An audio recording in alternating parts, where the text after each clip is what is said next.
Hi, Hufsa. Thanks so much for being on my podcast today. I really appreciate you taking the time to be with us. Do you want to just give a quick introduction of yourself as well as what we'll be talking about today? Yeah, of course. Thanks so much for having me on here. My name is Hufsa Ahmed. I am a senior at Macalester College in St. Paul, Minnesota, studying economics and political science. And I was one of the 2023 Frederick Douglass Global Fellows. And this fellowship is the flagship program of CIEE, designed to expand access to study abroad programs for students of color and teach different styles of leadership. Awesome. And for the 2023 iteration, where did the fellowship take the fellows? Yeah, so we all met up in Washington, D.C., and then from there traveled together to South Africa and then the island of Ireland, including Northern Ireland. Perfect. And for context, I was also there, which is cool. And that's how we met. You were. I was there, yes. Awesome. Could you talk a bit about learning about this program initially and the application process just so people get a better understanding?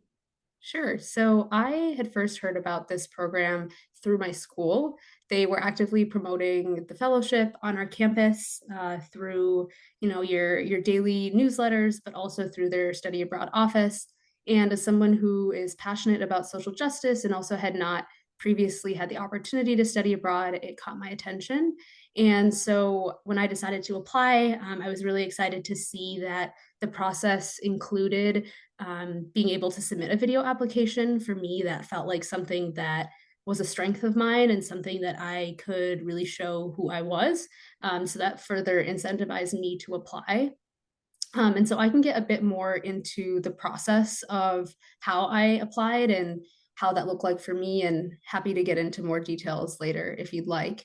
But as I was trying to think about what would best encompass me as a leader, I thought back to my process of growing up in the community of St. Paul and my involvement in various community projects and social justice organizations throughout my time in high school and then in college. And a good place that felt like represented my journey was the Minnesota Capitol.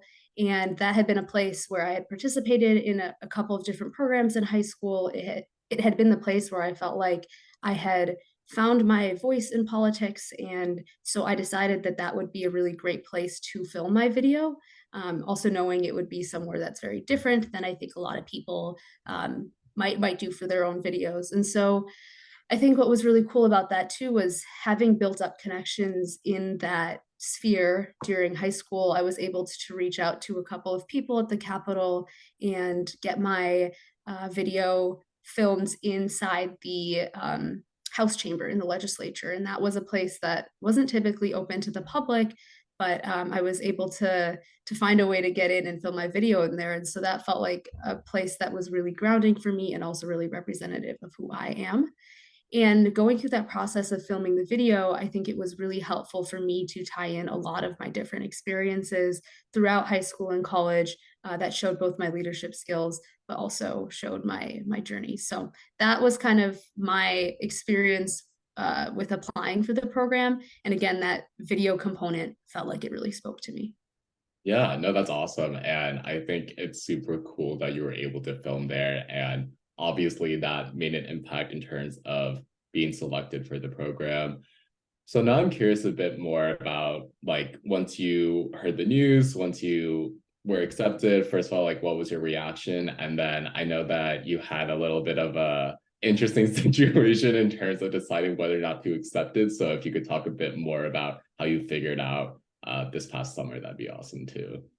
Yeah, it's funny you mentioned that because it was quite the dilemma. Yeah, when I first got accepted, I mean, I remember exactly where I was. It was a voicemail that I had received because I'd missed the call, and then I saw it was from a number in Chicago, and I was like, "What is this?" Like, listen to the voicemail, did not know at all what it would entail, and yeah, I remember hearing it and just kind of not believing it. I had honestly just applied and then kind of forgotten about it. It's one of those programs where, you apply and then you're like, I'm never going to get in. So it was quite the surprise. But at the same time, like you mentioned, I had an internship offer at a place that I really wanted to explore over the summer. And so my initial reaction was, well, I guess I can't do it because I really want to do this internship.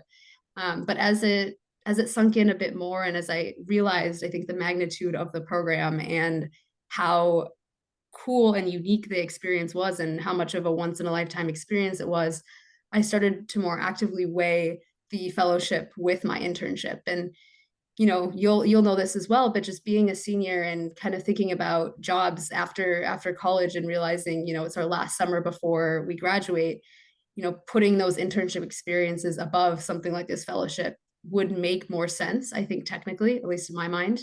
And so that was a challenge for me. And so was weighing this really cool experiential learning opportunity with, the opportunity to go experience an internship and prove myself for potential job offers. So that was, yeah, of course, it was a struggle, but I think when I thought through it more, talked to a lot of people, and was able to ultimately talk to the company that gave me the internship, I was very, very lucky in being able to get an accommodation and be able to spend some of my summer at the internship and then the rest of my summer with the fellowship. So it was stressful in the moment and felt like a solution, or a dilemma that had no good solution, but it ended up working out really, really well. And so it was meant to be. Yeah, no, I would definitely agree that it worked out well for you to be able to have both experiences, which is amazing. Yeah. Forward to July, which is when the last iteration of the fellowship took place, the one we were both part of. Could you talk a bit about the initial landing in DC, getting to know the fellows, how you felt like the initial first few days in DC was setting up the program for you? Yeah, I personally really liked it. And we spent just about 4 to 5 days in DC. And I thought that was the perfect amount of time. And it was the perfect place too, I think, grounding ourselves in the experience and life of Frederick Douglass as we were about to embark on the Frederick Douglass Global Fellowship was really cool. And it also provided a space that I think felt, at least for me, familiar and comfortable in a way that I was able to get to know the fellows and get to know the staff on the program before embarking on the long flight to South Africa and the rest of the locations we ended up going to. So I really loved the aspect of being able to build camaraderie as a cohort, get to know each other, get to know each other's experiences, learn about the life of Frederick Douglass, and be able to kind of keep that in our pockets as we embarked on more unfamiliar journeys. So I thought it was really cool. I think the museums in DC are really high quality and provide a good background for us. And I don't know, I really liked it. If there's more you want to know about DC, happy to talk about it. But it was mostly community building and then learning. Yeah, I wanted to see what resonated with you most about our DC time, like what just stood out to you the most with like either the cohort or just generally when we were in DC. Yeah, I think the one main thing I remember from our time in DC was when we had the private tour of the Museum of African American History and Culture. I thought not only is the museum itself just so well done, I think being able to visit that museum in the context of our fellowship was really interesting as well. We saw multiple exhibits that featured Frederick Douglass and his role in, American history. And so I thought that was a really cool museum. It was well done, as I mentioned. And I felt that, we learn about African American history in our history classes in the public education system, but there's something different about being in that building and being immersed in that history and seeing just the level of cruelty of our history, but also the level of contributions of enslaved Americans into our country. And it was very, I don't know, it was very sorrowful, but also just very grounding in the fact that we were going on this journey for, following the footsteps of someone who had to endure so much during his lifetime, but found a way to use connections in other parts of the world to advance his causes. Right, right. No, I also really enjoyed that experience because I think, like you're alluding to, it's a very unique experience to be able to get that private tour. And it was also early days. It was very much early days in the fellowship. And I Yeah. think to have that level of like access and just the ability to like go through that experience together as a cohort so early on helped set the stage for sure for like our later travels, as we mentioned. And I think it also just made the fellowship a bit more real. I think another point you made earlier is just like also when I got it, I was like, oh, interesting. Like interesting. Like you don't like you mentioned, you apply to these things not like expecting to get it, or at least I think most people do it that way. And I think that experience definitely made it more real. Like, oh, like this is happening. Like we're gonna go to these places and yeah, just experience it. So I definitely can relate to those feelings. So then moving on to the South Africa portion, could you talk a bit about what that was like traveling there? And again, just your initial impressions. And we obviously spent more time in South Africa than in DC, so I'm sure there will be more to dissect here as well. But first is like initial impressions of the portion of this trip. Yeah, I think as we spent time in Washington, D.C., with the anticipation of flying to South Africa, when we arrived there, I think there was a level of excitement that all of us had, even after having traveled on the plane for 15 plus hours and going crazy. But I think we were all so excited. And I just remember when we arrived there, I felt so grounded. I mean, there's not really a way to describe it, but I think when we were there, it felt very warm and welcoming. Before we had even met any person or interacted with anyone, it felt really nice to be there. And I specifically remember walking out of the airport and it's saying like welcome to the mother city. And it felt like we were, I think a lot of this resonated with a lot of different people, but like felt like people were maybe coming home. And for me it just felt a lot like you could tell there's just a lot of history in the land, and it was really cool to experience that. And then going out into the air, and it was crisp and cool because it was winter, but of course not too cold. And it was nice being able to even just like smell the air.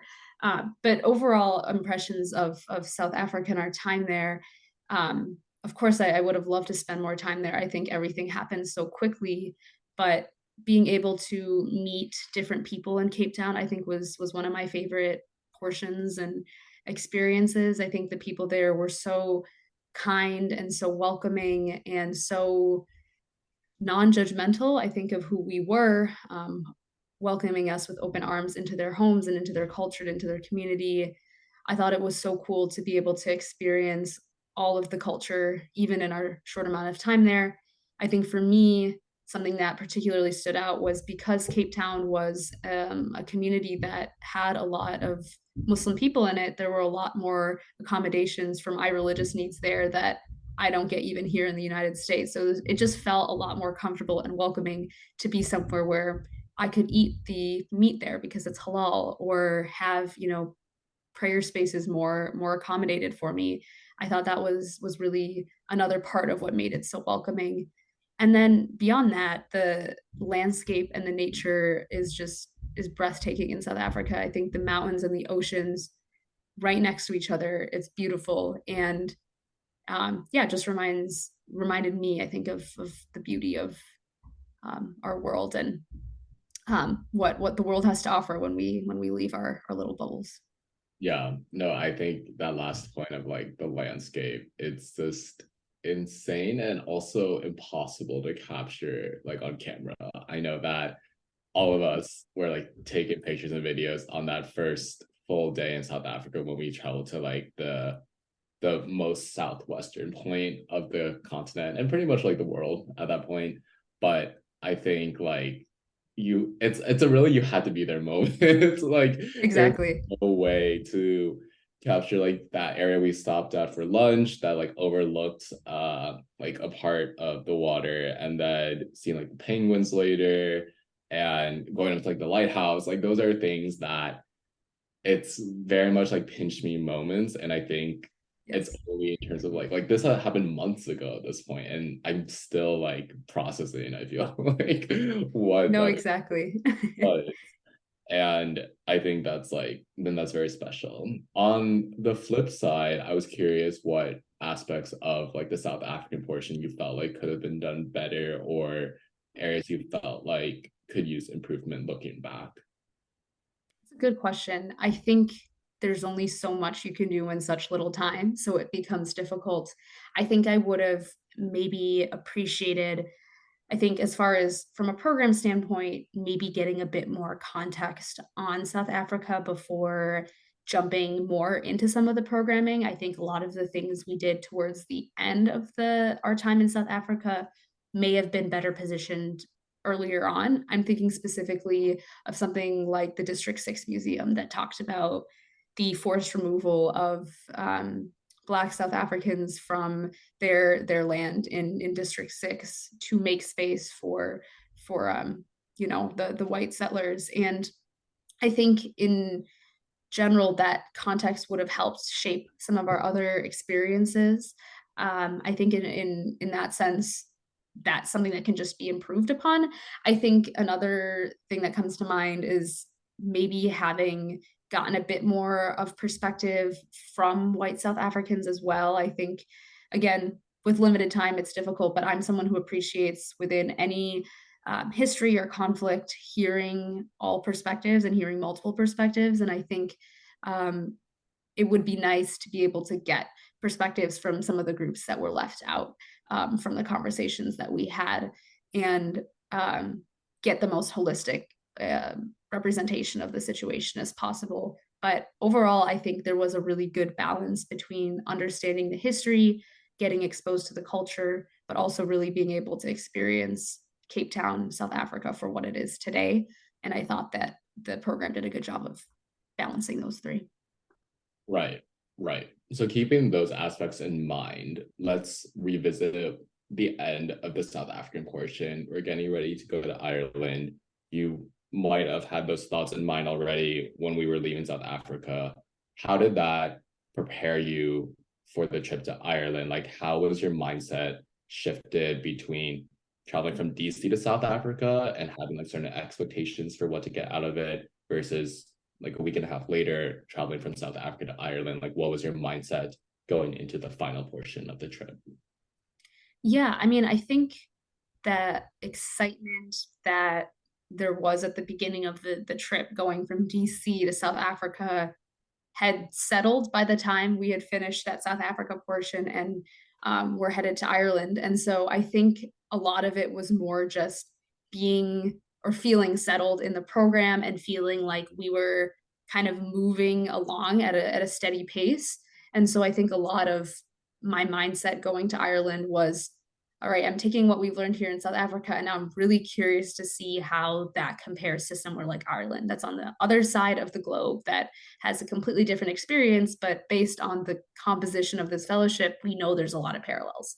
So I think having come into South Africa with some background knowledge on apartheid and their history, I felt a bit more, I think, I thought maybe I might know what to expect. I think that wasn't actually what ended up happening, but just in general, I think I felt more um, prepared when I went to South Africa, and then Ireland was a big question mark for me. I had never learned about its history. I never learned about the dynamics or the politics, and so I think I just went into Ireland having left South Africa just very open with no expectations of how it would go.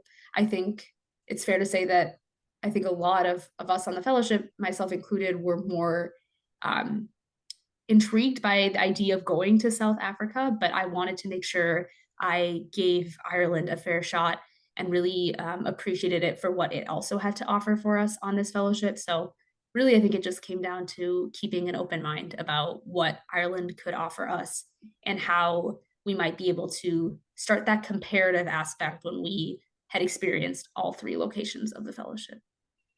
Right, right. I definitely agree with you on a lot of those points. I think that going into Ireland, it was definitely like a different mentality at that point. And I think that, like you said, like keeping an open mind and understanding that Ireland was going to be a different case study for like the program's purposes, like a different case study than South Africa. And yeah, I definitely remember having like similar thoughts or trying to have like similar thoughts going into Ireland.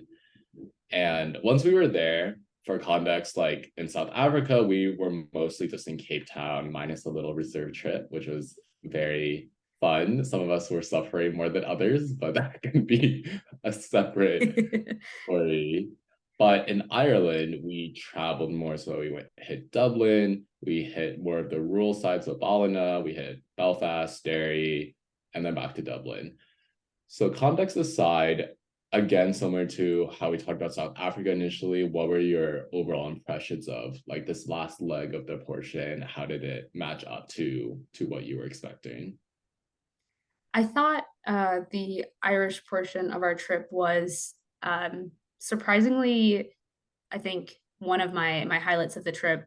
Again, going in expecting South Africa to be my favorite place. I think as we continued on our journey in Ireland, Ireland kept growing on me as a place that felt like a really cool, impactful part of our program.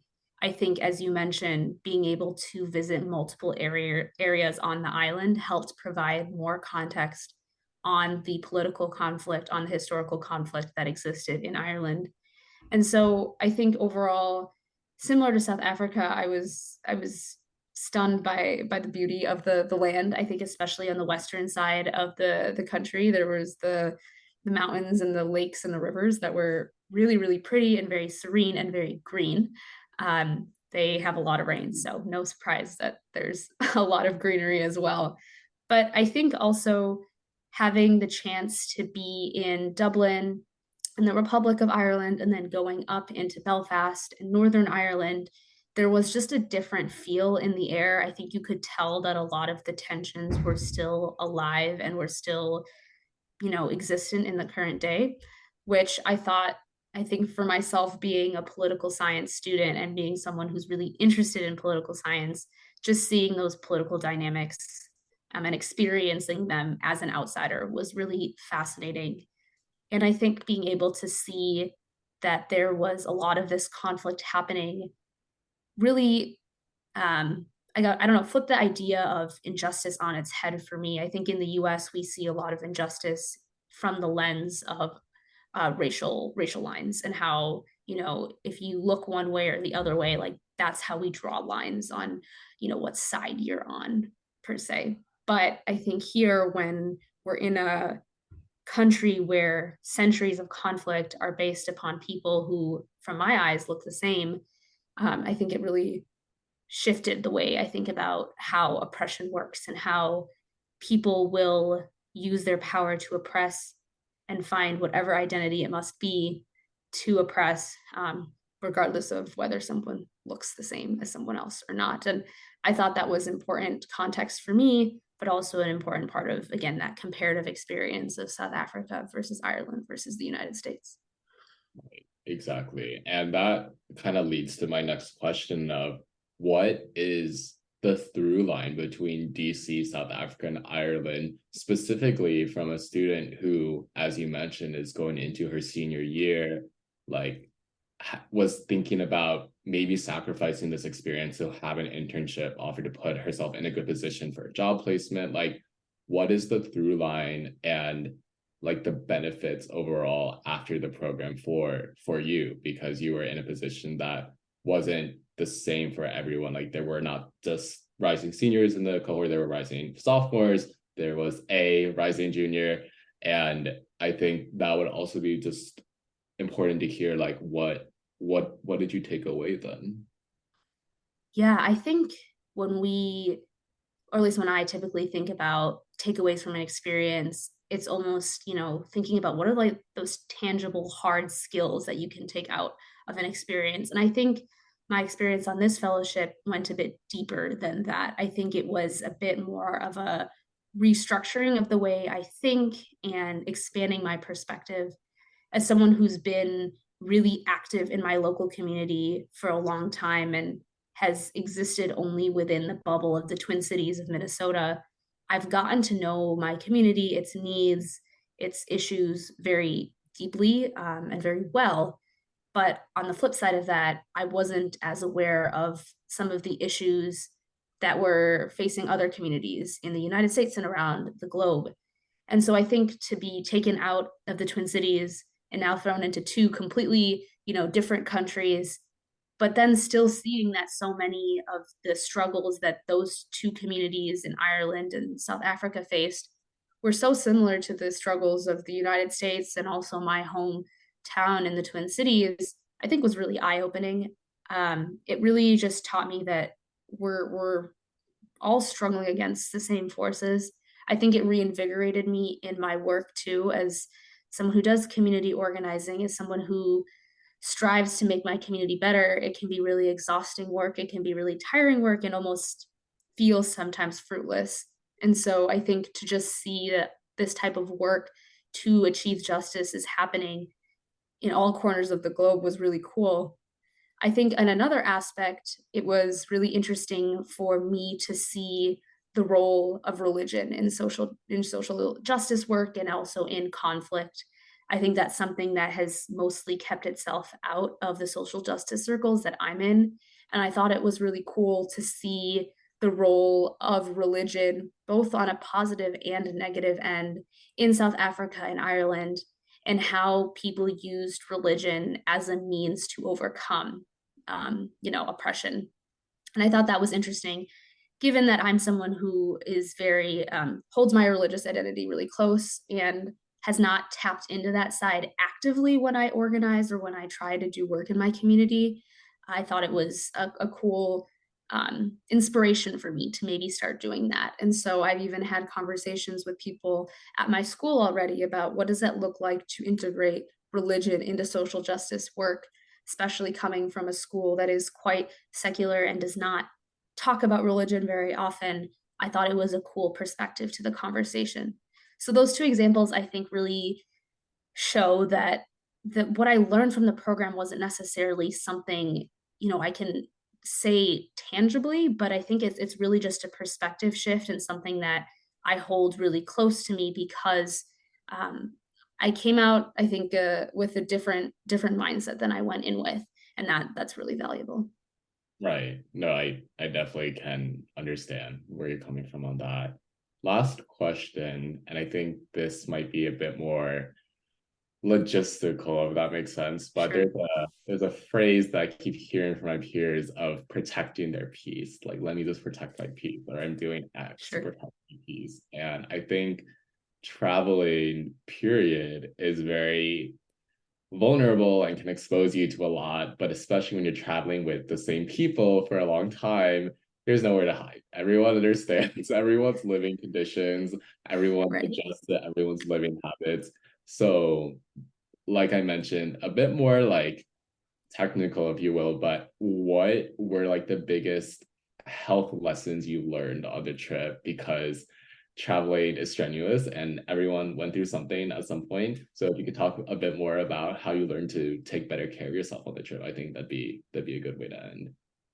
That's a good question because I haven't thought about that as much. But when you mention it like this, I'm like, you're right. There was a lot of like learning kind of how you operate on this trip because it's not a normal circumstance to be traveling, you know, over a course of 1 month to all different parts of the world with the same people. It's definitely a unique experience. But I think the first thing that comes to mind as something I learned for myself is to be able to take time alone. We were always around each other throughout this entire experience, and we were taking in so much information. And I needed the time and the space to absorb that information and reflect on it. And I think that was something that came up as a theme throughout the fellowship, where a lot of us fellows were like, I think we just need more time to absorb. We were getting, so much information from so many different sources. And I think the good thing from at least from my perspective, is that we had our phones with us. We had our cameras to be able to record and look back on, which I think is so important. But being able to take that time alone and really reflect, I think is important. And that was at times difficult to do because we were living with each other especially in Ireland when we were sharing rooms with other fellows the entire time. But I think finding those small moments, and even within experiences, I know Sam, you saw me do this, but like during tours or like while we were walking, just kind of taking my time away from the group, like being with the group, but being on my own, just to fully take in everything and experience things in the moment. Finding those times where we're not constantly talking with each other or conversing with the people that we were around. And so I thought that was a big thing I learned about myself. I mean, I think another thing is like just being able to know that I have limits. I think I'm a very much a go-getter. I want to do everything. I wanted to make the most of this fully funded experience that I know I was so lucky to be going on. And so I felt, the need sometimes to push myself even when I wasn't feeling 100%. And I think a lot of us felt that, myself included, got sick on the trip. And so just making sure that even if I wanted to do something, holding myself back from participating in every single opportunity was important, just so that when I was present at activities or tours or anything we were doing, I was able to put my full self into it. But I wouldn't go back and do the experience differently. I think it's a unique one that you really just have to figure out as you go. But I definitely learned a thing or two about myself. And that's awesome. And I'm really happy to hear that. I Yeah. know we obviously have talked a lot about the experience both during it and afterwards, but I think it's like, yeah, it makes me really happy to hear that. Any last comments or thoughts from your end? Those are like my questions. I just wanted to give you the floor for any last words. Yeah, no, that's good. Thank you for asking that. I think I would just say I'm really thankful and grateful to have gone on this experience. I realized even before I went, I knew it would be a once in a lifetime experience, and coming back, I'm still processing that it happened. I mean, sometimes I'm like, what did I do this summer? So I mean, I feel very lucky to have been on this experience where CIE put so much time and money and effort into planning what they believed would be the best experience for us. I'm really grateful to have met 11 other amazing fellows who have such unique life experiences and perspectives and continually push me to think about things in different ways. And I will definitely be looking back on that month of my life for a very long time. And I can't wait to see what this program continues to do in the future for other students, so that they might also have a life-changing experience. No, for sure. I really resonate with that. And I'm sure that this next iteration and cohort will be even more improved, and Right. wishing them the best, of course. But yeah, it was definitely an amazing experience. And just wanted to say thanks again for being on the podcast. And yeah, I think those insights are super, super helpful. And to anyone listening and thinking of applying, I think that you should and just try it out, because I think that's a similar mentality to what me and Hufsa had, and it worked out. So I think definitely this was a good little debrief of what happened this summer. It's a And debrief for me, not for you. I debriefed as well. I got my thoughts in there. So yeah, just thanks again, Hafsa, for your time and your thoughts. Thank you.